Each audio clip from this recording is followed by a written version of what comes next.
Hello again, YouTube. Lovell Hawes, prior enlisted Marine, military history buff, and overall somebody who just does a lot of research. And this one is going to be a bit about Ukraine, and it's going to be why I think that not only has the tide turned in Ukraine, it's going to be some of the things that makes me believe that Russia might even lose territory versus if they'd never started the conflict in the first place. Some of the places that were in the news earlier in the conflict are getting back in the news. And what that indicates to me is not only has the Russians completely run out of momentum, but the tide has actually turned. Prime example was back in March in the early spring. The Russians had been accused of firing artillery shells at one of the biggest nuclear power facilities in Europe. And admittedly, the containment buildings are hardened against all kinds of calamity. In fact, the people at Framatome and Lynchburg will actually confirm that your average containment building is hardened against a tornado, an airplane strike, and an earthquake hitting it all simultaneously. So it is a very hard building.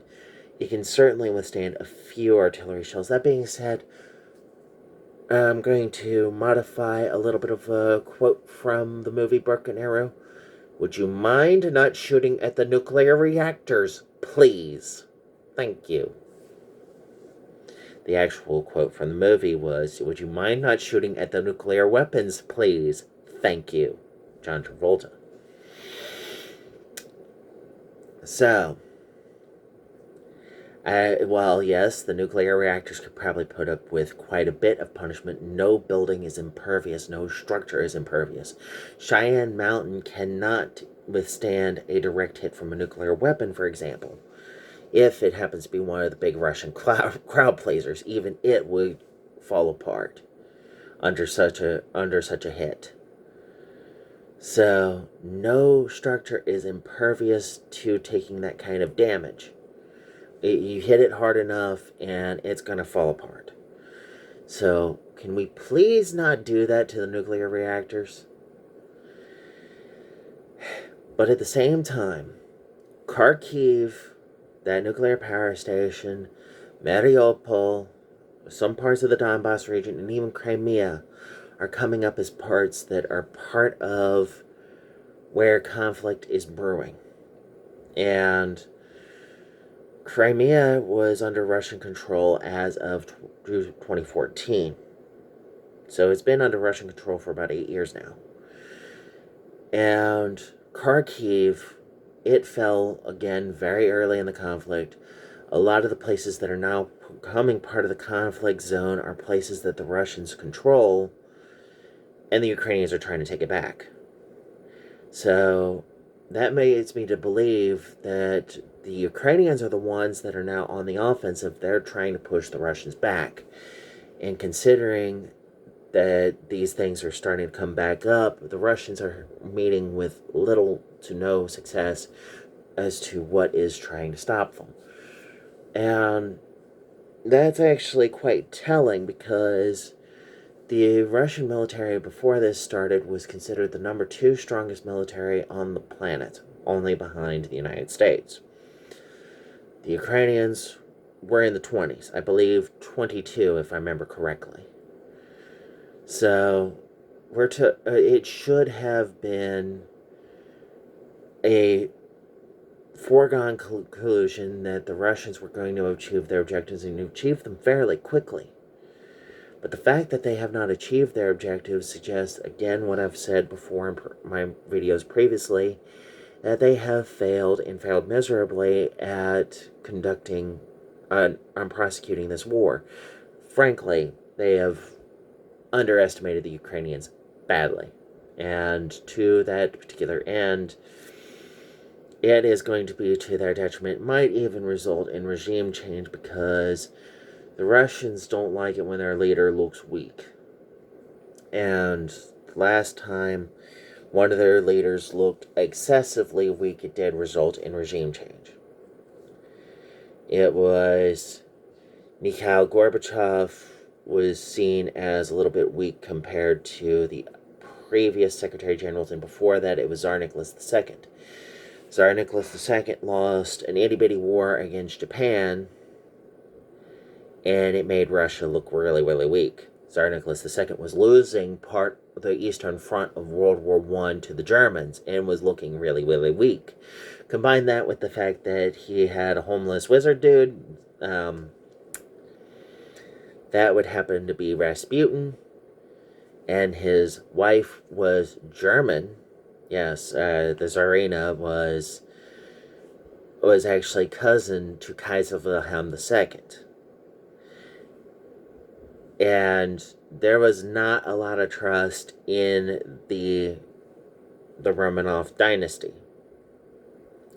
So as a result, it resulted in Rasputin being murdered, and the Tsar and his family, the Romanovs, to actually being imprisoned and eventually, I wouldn't say executed, I'd say murdered, because there was no official execution order given, and it was done by a bunch of drunken Bolsheviks. But yes, and Mikhail Gorbachev was actually abducted by his own party because they were absolutely terrified by how he was allowing the one party rule of the Communist Party to actually go by the wayside. It took Boris Yeltsin, who was the president of Russia, and here's a little bit of the thing. The Secretary General meant he was in charge of all the Soviet Union, which meant the Ukraine, Russia, Kazakhstan, all of that was Soviet Union, but all of that was kind of like if the United States fractured, how we would think of the United States. You could be governor of Virginia, but at the same time, the president of the United States is kind of is over you. So Mikhail Gorbachev was over Boris Yeltsin, and Boris Yeltsin had to recover Gorbachev. And in the process, Yeltsin actually made a backroom deal with the Ukrainians that actually, and a few other parts of what was the Soviet Union that fractured the Soviet Union in 1991. It was a rather interesting mess that came of that. But that's where the Baltic states, Estonia, Latvia, Lithuania, and Ukraine came from, and how Kazakhstan became its own independent state as well, along with Georgia. So, if Vladimir Putin continues to lose in Ukraine, it could probably result in him no longer being the leader in Russia anymore.